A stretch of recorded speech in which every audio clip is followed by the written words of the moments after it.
Deputy CM అధ్యక్ష ఆగండి. Deputy CM గారు. అధ్యక్ష హరీష్ రావు గారు ఇంతకుముందు లెజిస్లేటివ్ అఫైర్స్ మంత్రిగా కూడా చేశారు, ఫైనాన్స్ మినిస్టర్గా కూడా చేశారు.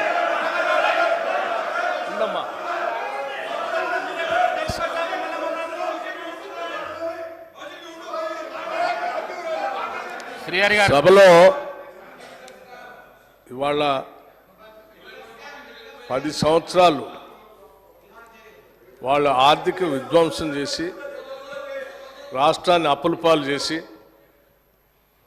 అసలు ఈ రాష్ట్రంలో పనిచేస్తున్నటువంటి ఉద్యోగస్తులకి జీతాలు కూడా ఇవ్వలేనటువంటి కటకటలాడే పరిస్థితులు ఈ రాష్ట్రాన్ని నెట్టేస్తే ఇప్పుడే కొద్దిగా ఘాట్లో పెట్టి నెల నెల మొదటి తారీఖున వాళ్ళ జీతాలు ఇస్తూ ఇటు వ్యవసాయాన్ని, సంక్షేమాన్ని, పరిశ్రమల్ని, హైదరాబాద్ నగరాన్ని, మహిళల్ని, యువతని అందరినీ దృష్టిలో పెట్టుకొని ఒక ఆలోచనాభరితమైనటువంటి బడ్జెట్ను ప్రవేశపెడితే రాష్ట్ర వ్యాప్తంగా ప్రజలందరూ హర్షిస్తూ ఉన్నారు. కానీ హరీష్ రావు గారు ఒక్కడికి మాత్రం చాలా కంటగింపుగా ఉంది అధ్యక్ష. ఏంది రాష్ట్రాన్ని బాగు చేయటం కోసం ఇట్లా బడ్జెట్ పెడతా ఉన్నారు, మాలాగా ఆదాయాన్ని అంతా రకరకాల మార్గాల్లో ఖాళీ చేస్తే అయిపోయేది కదా, ఇదేంది అని వారు మాట్లాడుతూ మేము వాస్తవాలే మాట్లాడతాం, మాదంతా విన్న తర్వాత మీరు చెప్పండి అన్నారు. నేను సైలెంట్ కూర్చొని రాసుకుంటున్నాను. ఏం చెప్పారు? లేచి ఎక్సైజ్ మంత్రి గారట లేచారట, వారు 7,000 కోట్ల ఆదాయాన్ని పెంచడానికి గల్లీ గల్లీ బెల్ట్ షాప్ పెడతాం, మేము పెంచుతామని వారు చెప్పారట. ఇప్పుడే కదా అందరు విన్నారు కదా అధ్యక్ష, ఆ మాట ఏమన్నా అన్నారా వారు?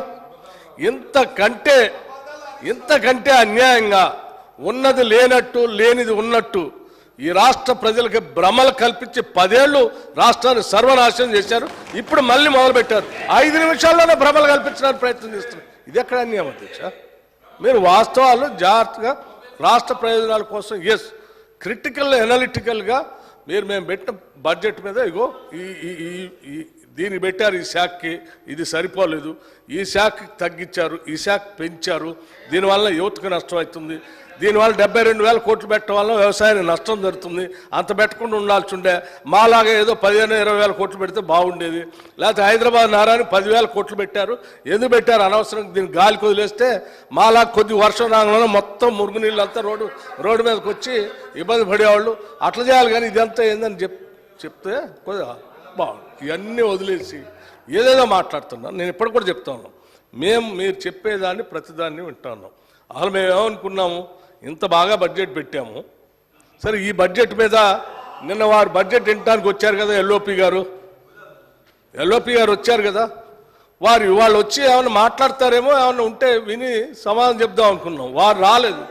రాకపోగా వీరు మాత్రం వారు రాలేదు, బాధ్యత లేదని దీని ద్వారానే స్పష్టంగా అర్థమవుతుంది. వాళ్ళు ఏదో మాట్లాడరు కాబట్టి గుడ్డగాల్చి మీదేసి పోదామనంటే ఎట్లండి? ఇది కరెక్ట్ కాదు హరీష్ రావు గారు. మీరు పద్ధతిగా మాట్లాడితే మేము డెఫినెట్గా సమాధానం చెప్పడానికి సిద్ధంగా ఉన్నాడు.